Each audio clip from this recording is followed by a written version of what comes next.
फरूख शहबाज बड़ाइच हमारे साथ मौजूद है। फरूख, वेलकम टू शो कहेंगे। फरूख क्या कहते हैं आप, किसका पलड़ा ज्यादा भारी देख रहे हैं आप? जी बिल्कुल, ये जो सवाल है ये तो पिछले कई दिनों से हो रहा है और रोज यहाँ पे सूरत हाल बदलती है। मैं अब आपको अगर लेटेस्ट बात बताऊं तो वो ये है कि इन्हीं स्विंग स्टेट्स जिनको 7 रियासतें मैं आपके सामने रख रहा हूँ, वहीं पर सारी कैंपेन है। यहाँ का सोशल मीडिया हो, यहाँ का इलेक्ट्रॉनिक मीडिया हो, प्रिंट हो, इन्हीं 7 रियासतों के इर्द गिर्द चीजें हो रही हैं। एक बात जो बड़ी यहाँ पर लोगों से मिलने और लोगों को देखने के बाद जो यहाँ के तजियाकार हैं, एक बात है जिस नुक्ते को बड़ा प्रोमिनेंट किया जा रहा है वो ये है कि यहाँ की खवातीन क्या सोच रही हैं। एक तरफ यहाँ पे अभी जो आखिरी खिताब हुआ है उसमें हैरानकुन तौर पे जो कमाला हैरिस हैं, डेमोक्रेटिक उम्मीदवार सदारती, उन्होंने कहा है कि मैं जैसे ही पावर में आऊंगी तो ये जो गजा वार है इसको मैं खत्म करवा दूंगी। ये वो मौकफ है जो कुछ दिन पहले मिशिगन रियासत में जो स्विंग स्टेट्स में से एक है, ये मौकफ ट्रंप ने अपनाया था और खुलेआम अपनाया था। और जो मुस्लिम प्रोमिनेंट लोग हैं उनको अपने स्टेज पे बुला के उनसे एंडोर्समेंट भी ली थी और उनसे ये ऐलान भी करवाया था। तो डेफिनेटली यहाँ के जो बता रहे हैं, तज्जिए बता रहे हैं, खबरें ये बता रही हैं कि मिशिगन रियासत हो या बाकी जो 6 रियासतें हैं, वहाँ के मुख्तलिफ अपने अपने अवामिल हैं। इन अवामिल पे ये गौर कर रहे हैं। और दिलचस्प बात यह है कि पिछले 2-3 दिन से कमाला और ट्रंप तकरीबन एक ही रियासत में पाए जाते हैं, यानी।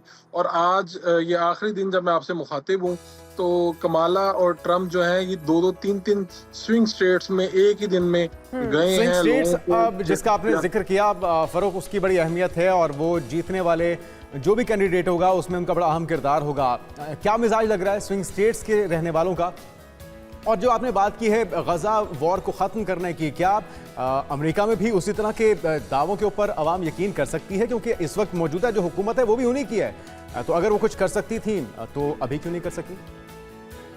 यही बात है, ये एक वजह है कि जिसके ऊपर जो अरब जो मुस्लिम लीडर थे, वहाँ के प्रोमिनेंट लोग थे, उन्होंने ये मौका इख्तियार किया कि कैसे हम मान लें कि कमाला जो है वो आके ख़त्म करेंगी वॉर, जबकि उन्हीं की हुकूमत में और वो नायब सदर हैं अमेरिका की इस वक्त की, और उनकी मौजूदगी में ये सब वॉर।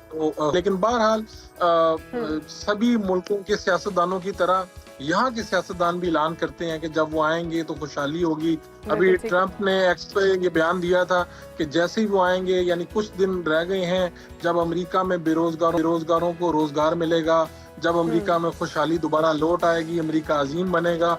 और अगर आप चाहते हैं कि अमेरिका इसी तरह खराब रहे तो फिर आप दूसरी तरफ चले जाएं। इस तरह के बयान आप दोनों तरफ से आ रहे हैं। लेकिन ये जो कमाला ने बयान की, जी आप पहले बयान बता दें फिर मैं सवाल बात है ना गजा वार वाली, यहाँ से आप लें कि वोट, इन लोगों ने रिसर्च की है, इन लोगों की सर्वेस बता रहे हैं कि गजा वार जो है वो यहाँ पे वोटर के ऊपर कितना उसका असर है, चाहे वो मुसलमान है, चाहे वो आम अमेरिकी शहरी है, चाहे उसका मजहब कुछ भी है। यही वजह है कि उसको क्लियर अपनी ये स्टेटमेंट देनी पड़ी। वो इस वक्त अमेरिकी नायब सदर है और वो इसराइल के हवाले से, सारी बात है, ये बात पसंद नहीं की जाएगी, लेकिन उन्हें अपने वोटर्स के लिए ये बयान देना पड़ा है। अच्छा फरूख, आपने बताया कि ट्रंप और कमला के अलावा भी वहाँ पर बड़े उम्मीदवार हैं।